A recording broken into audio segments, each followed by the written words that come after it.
വബറകാതുഹു. അൽഹംദുലില്ലാഹി വസ്സലാത്തു വസ്സലാമു അലാ റസൂലില്ലാഹി വഅലാ ആലിഹി വസഹ്ബിഹി അജ്മഈൻ. അമ്മാ ബഅദ്. എനിക്ക് ഏറ്റവും ബഹുമാനപ്പെട്ട ഉസ്താദ്, അതുപോലെ എൻ്റെ മുന്നിലിരിക്കുന്ന ഉമ്മമാരെ, ഉപ്പമാരെ, മുത്തഅല്ലിം സുഹൃത്തുക്കളെ, ഞാൻ നിങ്ങളുടെ മുമ്പിൽ പറയാൻ പോകുന്ന വിഷയം ജാമിഅ നൂരിയ അറബിയ എന്ന വിഷയത്തെ കുറിച്ചാണ്. അള്ളാഹു പറയാൻ തൗഫീഖ് നൽകുമാറാവട്ടെ. ആമീൻ.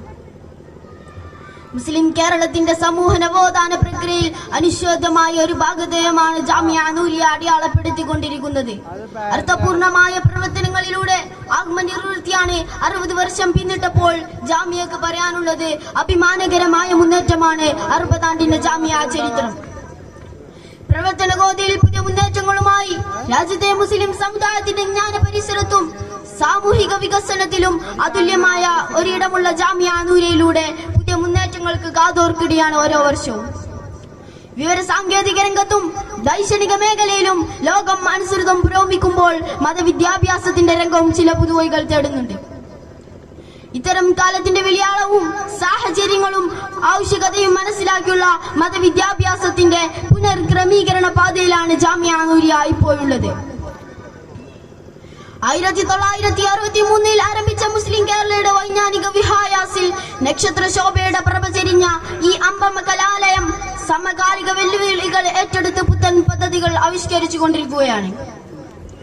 കഴിഞ്ഞ അരനൂറ്റാണ്ട് കാലത്ത് മുസ്ലിം കേരളത്തിന്റെ ഉയർന്നെഴുന്നേൽപ്പിന്റെ ഏറ്റവും വലിയ ചാലക ശക്തികളിൽ ഒന്ന് ഈ വിദ്യാഭ്യാസ നവോത്ഥാന സ്ഥാപനമാണ്. 6 പതിറ്റാണ്ടിനകം കേരളത്തിലുണ്ടായ പള്ളികൾ, സംസ്ഥാനത്ത് പ്രചാരം നേടിയ മദ്രസ പ്രസ്ഥാനങ്ങൾ, അനാഥാകൃതി കേന്ദ്രങ്ങൾ, വിദ്യാഭ്യാസ സമുച്ചയങ്ങൾ തുടങ്ങിയ സമുദായം നേടിയ പുരോഗതികളെല്ലാം ജാമിഅയുടെ മുദ്ര ചാർത്താൻ സന്താദികളിലൂടെയും നേതാക്കളുടെയും ജാമിയക്ക് സാധിച്ചിട്ടുണ്ട്. സുന്നത്ത് ജമാഅത്തിന്റെ ആശയ പ്രചാരണ രംഗത്ത് നാം കാണുന്ന പ്രഭാഷകർ, അല്ലെങ്കിൽ എഴുത്തുകാർ, അല്ലെങ്കിൽ സംഘാടകർ തുടങ്ങിയവരിൽ ഫൈസിമാരോ അല്ലെങ്കിൽ അവരുടെ ശിഷ്യന്മാരോ അല്ലാത്തവർ വളരെ വിരളമാണ്. ചുരുക്കത്തിൽ മതവിദ്യാഭ്യാസ രംഗത്ത് ആലിക്കണ്ട് മൂവ്മെന്റ് ദേശീയ തലത്തിൽ ചെലുത്തിയ സ്വാധീനത്തിലേറെ മതരംഗത്ത് മുസ്ലിം കേരളത്തെ ജാമിഅയെ സ്വാധീനിച്ചിട്ടുണ്ട്. ഡൽഹിയിൽ ജാമിഅ എന്ന് പറഞ്ഞാൽ ജാമിഅ മില്ലിയ ആണെങ്കിൽ കേരളത്തിൽ ജാമിഅ എന്ന് പറഞ്ഞാൽ ജാമിഅ നൂരിയ അറബിയ എന്നുമാണ്. വിശുദ്ധ പ്രവാചകരുടെ കാലം തൊട്ട് തന്നെ ഇസ്ലാമിക സാന്നിധ്യം കൊണ്ടുവരാൻ ആഗ്രഹീതമായ കേരളം മതവിജ്ഞാന പ്രചാരണ രംഗത്ത് ഏറെ മുന്നേറിയിരുന്നു. പ്രവാചക നൂറ്റാണ്ടിൽ തന്നെ സ്ഥാപിതമായ പള്ളികളും അതിനു തുടർന്ന് സ്ഥാപിതമായ പള്ളി ദർസുകളും ഈ നാടിന്റെ സുഹൃതമായിരുന്നു. 5 നൂറ്റാണ്ടുകൾക്ക് മുമ്പ് മഖ്ദൂമാർ പൊന്നാനിയിലെത്തിയതോടെ കേരളത്തിന്റെ അന്തർദേശീയ ഭൂപടത്തിൽ പൊന്നാനിയുടെ സ്ഥാനം ഏറെ ശ്രദ്ധിക്കപ്പെട്ടു. കേരളത്തിലെ മക്ക എന്ന് ജനങ്ങൾ പൊന്നാനിയെ വിളിച്ചു. ഇന്ത്യൻ പ്രദേശങ്ങൾക്ക് പുറമെ പല ദക്ഷിണേന്ത്യൻ രാജ്യങ്ങളിൽ നിന്നും വിദ്യാർത്ഥികൾ പൊന്നാനിയിലെത്തി. അറബ് ലോകത്തിൽ നിന്ന്, വിശേഷ യമനിലെ ഹവറിൽ മോഹത്തിൽ നിന്ന് പല സയ്യിദ് കുടുംബങ്ങളും പല പണ്ഡിതന്മാരും കേരളത്തിലെത്തിയതോടെ കേരളത്തിന്റെ സ്ഥാനം ഏറെ ശ്രദ്ധിക്കപ്പെട്ടു. സഹസ്രപ്രദങ്ങളുടെ അറബ് കേരള ബന്ധം ഏറെ ശക്തിപ്പെട്ടു. പക്ഷാന്ത അധിനിവേശങ്ങൾ ഇവയെല്ലാം തകർത്തു പൊന്നാനിയുടെ ആശസ് മങ്ങി.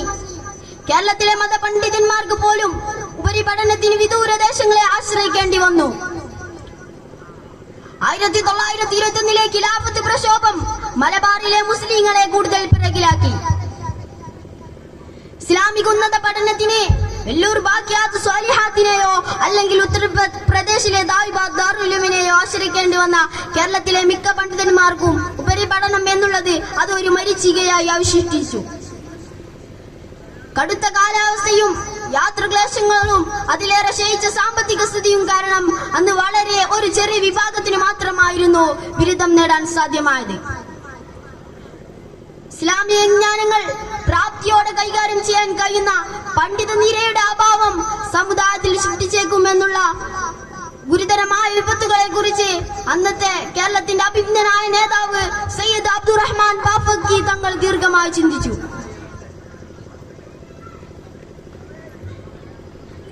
ജാമിയുടെ പ്രവർത്തന വീതിയിൽ പുതുപരീക്ഷണങ്ങൾക്ക് തുടക്കം കുറിച്ചിരിക്കുകയാണ്. കേരളത്തിനകത്തും പുറത്തും അഫിലിയേറ്റഡ് സ്ഥാപനങ്ങളുടെ വിവർത്തനമാണ് ഇതിൽ ഏറ്റവും പ്രധാനപ്പെട്ടത്.